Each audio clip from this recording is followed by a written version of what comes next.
First of all, I'm not gonna stop using soap on my cast iron, and here's why. It doesn't hurt it. Wash your cast iron with soap. Many of you made reference that you're washing out the flavor if you wash it with soap. If your cast iron has flavor, there is something wrong. It should not have flavor. It's a pan. Moreover, if your pan tastes like soap after you get done washing it, then you didn't rinse it well enough. Next, let's talk about the oil. You don't just oil it and set it aside.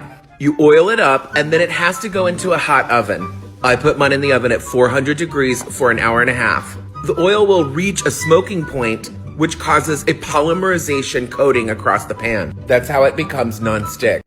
Many of you have asked, what's the day-to-day process of cleaning and keeping up with your cast iron? Truth be told, there is no rule book, but in previous videos, you saw me wash it with water, oil it down, and put it in the oven to bake. And you wondered, do you have to do this every single time? The answer is no. So this is a day-to-day process that you can do with just a little bit of coarse salt, and I used some crumpled up aluminum foil and just exfoliated the pan.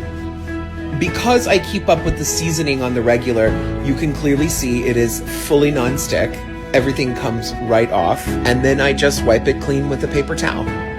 I really decided to research and look into how to properly take care of my cast iron. It turns out that soaps today, normal dishwashing detergents and so forth, do not contain the lye that they did several years ago when our grandmothers were taking care of their cast irons.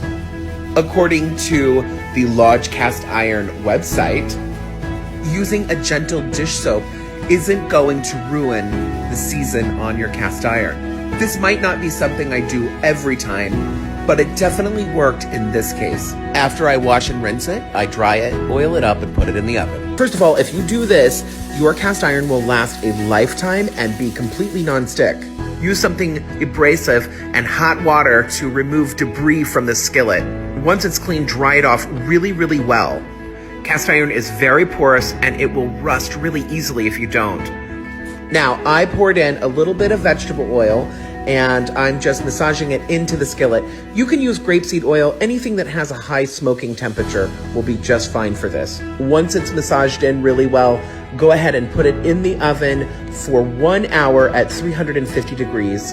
Do I oil and bake it every time after I use it? By baking, she means reseason it like that. I don't do that every single time. And the reason I don't is I only typically do this when I have cooked something like a tomato sauce or gravy, something acidic in it, that I just need to really clean it well, right?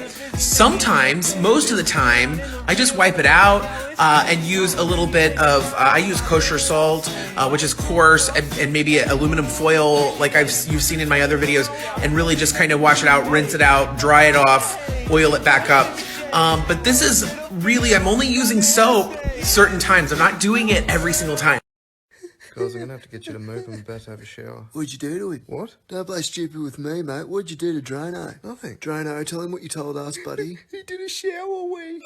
Okay, maybe I did a cheeky little shower wee, but I mean, everyone's done one at some point, right? You're a monster. You're a bloody disgrace, mate.